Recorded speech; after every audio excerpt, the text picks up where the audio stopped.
Good morning everyone. આજે આપણે power ઇલેક્ટ્રોનિક્સની અંદર સિંગલ ફેઝ એસી પાવરનો કંટ્રોલ યુઝિંગ 2 SCR એ આપણે આજે કીટની મદદથી જોશું.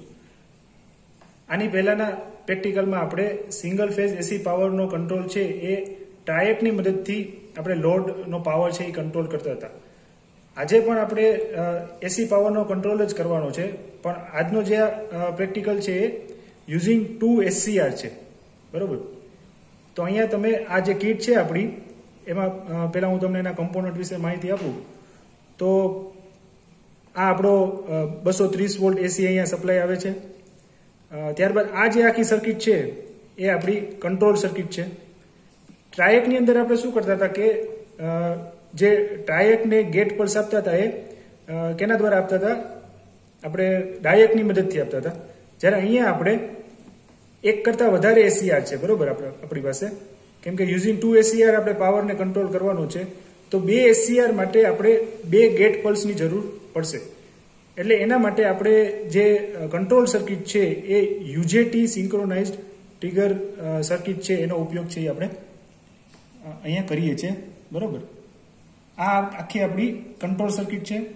આ આપણું પલ્સ ટ્રાન્સફોર્મર છે, જેમાં એક પ્રાઇમરી અને 2 સેકન્ડરી વાઇન્ડિંગ હોય છે. આ બંને સેકન્ડરી વાઇન્ડિંગની એક્રોસમાં આપણને આપણા ગેટ પલ્સ છે એ મળશે, જે આપણે અહીંયા થાઇરિસ્ટર T1 અને T2 ને આપીએ છીએ. એ ઇન્ટરનલી જ ઓલરેડી એના કનેક્શન છે એ અહીંયા કરવામાં આવેલા છે. તો આ જે આપણે કંટ્રોલ સર્કિટ છે એ હું તમને હવે એની ડિટેલમાં સર્કિટ ડાયાગ્રામ આપણે જોશું પહેલા. અને આ આપણી પાવર સર્કિટ છે. અહીંયાથી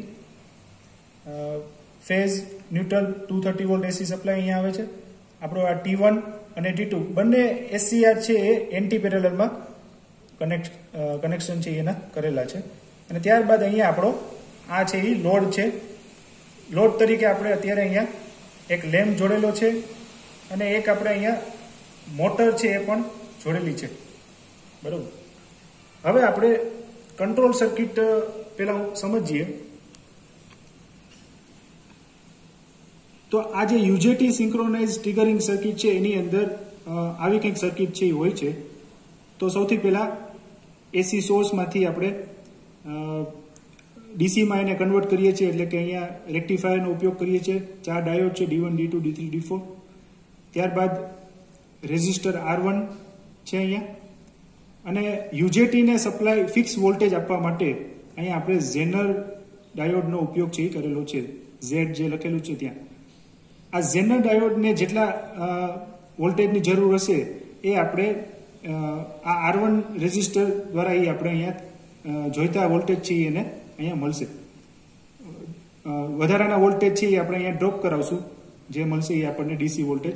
અને જે VZ ઝેનર ડાયોડના જે વોલ્ટેજ હશે, બ્રેકડાઉન વોલ્ટેજ, એ મૂલ્ય આપણે અહીંયા એને મળતું હશે. VZ વોલ્ટેજ જે છે એ આપણું થશે યુજેટીનું અહીંયા ઇનપુટ. તો યુજેટી ડિવાઇસનો સિમ્બોલ અહીંયા બતાવેલો છે. 3 ટર્મિનલ હોય છે યુજેટીના. ઉપરનો B2 terminal, base terminal, emitter terminal, અને નીચેનો B1 એ પણ એક બેઝ ટર્મિનલ જ છે. જનરલી યુજેટી છે એ યુનિ જંકશન ટ્રાન્ઝિસ્ટર, એનું નામ એ રીતે છે. બરોબર. એટલે યુનિ જંકશન એટલે એક જ જંકશન અહીંયા હોય છે, PN જંકશન. બરોબર. તો આ E અને B1 અથવા તો E અને B2 કોઈ પણ 2 ટર્મિનલ વચ્ચે PN જંકશન છે એ આપણને મળશે. હવે આ VZ વોલ્ટેજ જે આપણે આવે છે ઇનપુટમાં, એ ક્યાં આવશે? તો કે વેરિયેબલ રેઝિસ્ટર R અને કેપેસિટરમાં આપણને મળશે. એટલે અહીંયા આપણું કેપેસિટર છે એ ચાર્જ થશે રેઝિસ્ટર R મારફતે. અને આ કેપેસિટરની એક્રોસના વોલ્ટેજ છે એ ક્યાં આવે છે? તો કે યુજેટીના E અને B1 ટર્મિનલની વચ્ચે. જ્યારે આ કેપેસિટર જે છે એ આ E અને B1 ના જે બ્રેકડાઉન વોલ્ટેજ છે એટલા મૂલ્ય સુધી જ્યારે ચાર્જ થઈ જશે, ત્યારે આપણું આ યુજેટી છે એ EB1 એનું જંકશન છે એ કન્ડક્ટ થશે, એટલે કે એ ટ્રિગર થશે યુજેટી આપણો. અને કેપેસિટર છે એ હવે અહીંયા EB1 મારફતે ડિસ્ચાર્જ થશે. આ રીતે. અને EB1 ત્યાં આપણું એક આ પલ્સ ટ્રાન્સફોર્મર છે, તો જેની એક પ્રાઇમરી છે અને સેકન્ડરી કેટલી છે 2. તો બંને સેકન્ડરીમાં આપણને ગેટ પલ્સ છે એ અહીંયા મળશે. આ ગેટ પલ્સ જે આપણને મળે છે એ આપણે જે આપણા SCR છે 2 T1 અને T2 એને આપણે અહીંયાથી ગેટ પલ્સ આપશું. ઓકે. બીજું કે ટ્રાયકની અંદર આપણી જે કંટ્રોલ સર્કિટ હતી ત્યાં આપણે આ રેક્ટિફાયરનો ઉપયોગ કરેલો નહોતો, જ્યારે અહીંયા આપણે આ 4 ડાયોડની મદદથી આપણે એને ડીસીમાં કન્વર્ટ કરીએ છીએ, એટલે કે રેક્ટિફાયર યુઝ કરેલું છે. શા માટે? તો કે આપણા જે SCR છે એ ક્યારે કન્ડક્ટ થાય છે, એને આપણે પોઝિટિવ ગેટ પલ્સ આપવો પડે છે તો જ એ કન્ડક્ટ થશે. એટલા માટે આપણે અહીંયા બ્રિજ રેક્ટિફાયર ની સર્કિટ છે એ પહેલા જોડેલી છે અને આપણે ડીસીમાં એને કન્વર્ટ કરીએ છીએ. એટલે SCR ને આપણે જે ગેટ પલ્સ આપશું એ કેવા આપશું? એને પોઝિટિવ ગેટ પલ્સ આપશું. એટલા માટે હવે તો આ UJT સિંક્રોનાઇઝ ટ્રિગરિંગ સર્કિટ વિશે મેં તમને ડિટેલમાં આપણે હમણાં સમજ્યા, બરોબર? તો અહીંયા પણ તમે જોશો તો આ R જે વેરિયેબલ રેઝિસ્ટર છે જે આપણે સર્કિટમાં હમણાં જોયો હતો કે એના મારફતે આપણું કેપેસિટર ચાર્જ થાય છે. અહીંયા VZ વોલ્ટેજ આવે છે, એટલે કે ઝેનર ડાયોડ જે આપણે જોડેલો છે તો એ આ VZ વોલ્ટેજ આવે છે. અહીંયા આપણો સ્ટેપ ડાઉન ટ્રાન્સફોર્મર છે, બરોબર? સેકન્ડરી સાઈડ 12 વોલ્ટેજ મળે છે AC. ત્યારબાદ અહીંયા આપણે રેક્ટિફાયર સર્કિટ, કેપેસિટર એક અહીંયા જોડેલું છે, બરોબર? અને ફાઇનલી આઉટપુટમાં આ પલ્સ ટ્રાન્સફોર્મર છે. UJT જ્યારે ટ્રિગર થશે ત્યારે આ પલ્સ ટ્રાન્સફોર્મરની એક્રોસમાં એની જે બંને સેકન્ડરી છે ત્યાં આપણને ગેટ પલ્સ છે, પોઝિટિવ ગેટ પલ્સ છે મળશે. અને એ આપણને ક્યાં આપીએ છીએ ગેટ પલ્સને? T1 અને T2 SCR ની અંદર. એટલે આપણે બંને SCR છે ટર્ન ઓન થશે. હવે આ જે પાવર સર્કિટ છે, બરોબર, એ કઈ રીતે વર્ક કરશે? તો કે આ ગેટ પલ્સ અહીંયા આવતા હશે, બરોબર?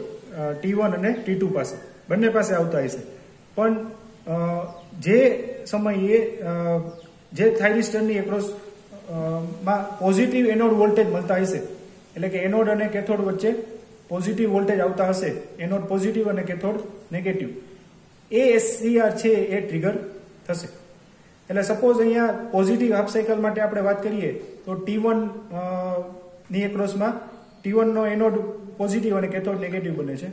એટલે એટલા માટે ત્યારે T1 છે ત્યાં ગેટ પલ્સ આવતો હશે, બરોબર? તો T1 છે એ કન્ડક્ટ થશે. જ્યારે સપ્લાયની નેગેટિવ હાફ સાયકલ માટે શું થશે કે T2 નો એનોડ છે એ પોઝિટિવ બનશે અને કેથોડ છે એ નેગેટિવ બનશે, એટલે કે એ ફોરવર્ડ બાયસ હશે. તો ત્યારે નેગેટિવ સાયકલ માટે અહીંયા ગેટ પલ્સ આવતો હશે પલ્સ ટ્રાન્સફોર્મરમાંથી, તો ત્યારે આપણો T2 છે એ કન્ડક્ટ થશે. અને એ રીતે આપણે કંટ્રોલ છે એ કરી શકશું. હવે આ વેરિયેબલ રેઝિસ્ટર માટે આપણે અહીંયા નોબ છે એ આપેલું છે વેરિએક, એટલે કે અલ્ટિમેટલી આપણે અહીંયાથી ફાયરિંગ એંગલ છે એ ચેન્જ કરી શકશું, બરોબર છે? અહીંયા તમે જોશો તો આ જે કંટ્રોલ સર્કિટ છે તો અહીંયા વેરિયેબલ રેઝિસ્ટર R છે એનાથી શું થશે? કરંટને આપણે લિમિટ કરી શકશું અને કેપેસિટરનો ચાર્જિંગ અને ડિસ્ચાર્જિંગ ટાઈમ છે એ વધારી અથવા તો ઘટાડી શકશું. એને કારણે શું થશે કે કેપેસિટરના વોલ્ટેજ છે એ ચેન્જ થશે, બરોબર? ચાર્જ થવા માટે લાગતો સમય વધશે. એટલા માટે એમીટર અને B1 નું જે બ્રેકડાઉનનું મૂલ્ય છે એ હવે એનો ટાઈમ ડિલે થશે એમાં, બરોબર? તો એ રીતે આપણે અહીંયા રેઝિસ્ટર R ની મદદથી આપણે ફાયરિંગ એંગલ છે એ ચેન્જ કરી શકીએ છીએ. ઓકે. તો આ રેઝિસ્ટરની મિનિમમ વેલ્યુ માટે શું થશે કે જે ફાયરિંગ એંગલની વેલ્યુ છે એ આપણને મિનિમમ મળશે, કેમ કે RC ટાઈમ કોન્સ્ટન્ટની વેલ્યુ છે એ મિનિમમ છે અને વેલ્યુ ચાર્જ થશે આ, બરોબર, કેપેસિટર. એટલા માટે ફાયરિંગ એંગલ મિનિમમ, એનો મતલબ શું કે ફાયરિંગ એંગલ મિનિમમ તો લોડને મળતા વોલ્ટેજ કેવા હશે?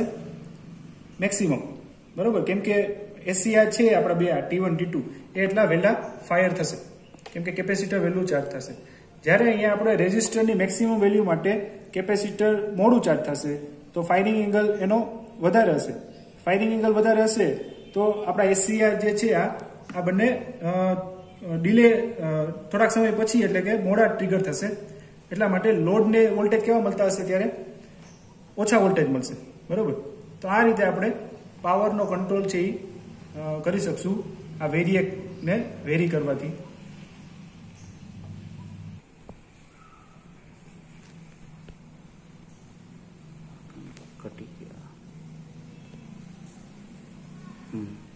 ઓકે, તો હવે આપણે અહીંયા કિટમાં લોડ છે એ કનેક્ટ કરી દીધો છે.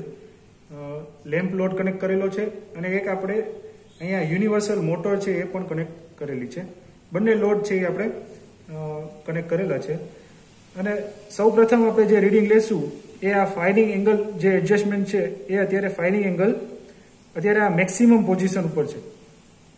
બરોબર. એટલે કે આર જે છે એની મેક્સિમમ પોઝિશન છે. એટલે કે કેપેસિટરનો ચાર્જિંગ રેટ છે એ મેક્સિમમ છે. બરોબર. તો અત્યારે આપણે એવું એઝ્યુમ કરી શકીએ કે આ ફાયરિંગ એંગલ છે એ અત્યારે મેક્સિમમ એનું એડજસ્ટમેન્ટ છે એ મેક્સિમમ ઉપર છે. ત્યારે આપણે લોડની એક્રોસના વોલ્ટેજ છે એ માપશું કેટલા મળે છે આપણને. ઓકે, તો હવે હું સપ્લાય ઓન કરું છું.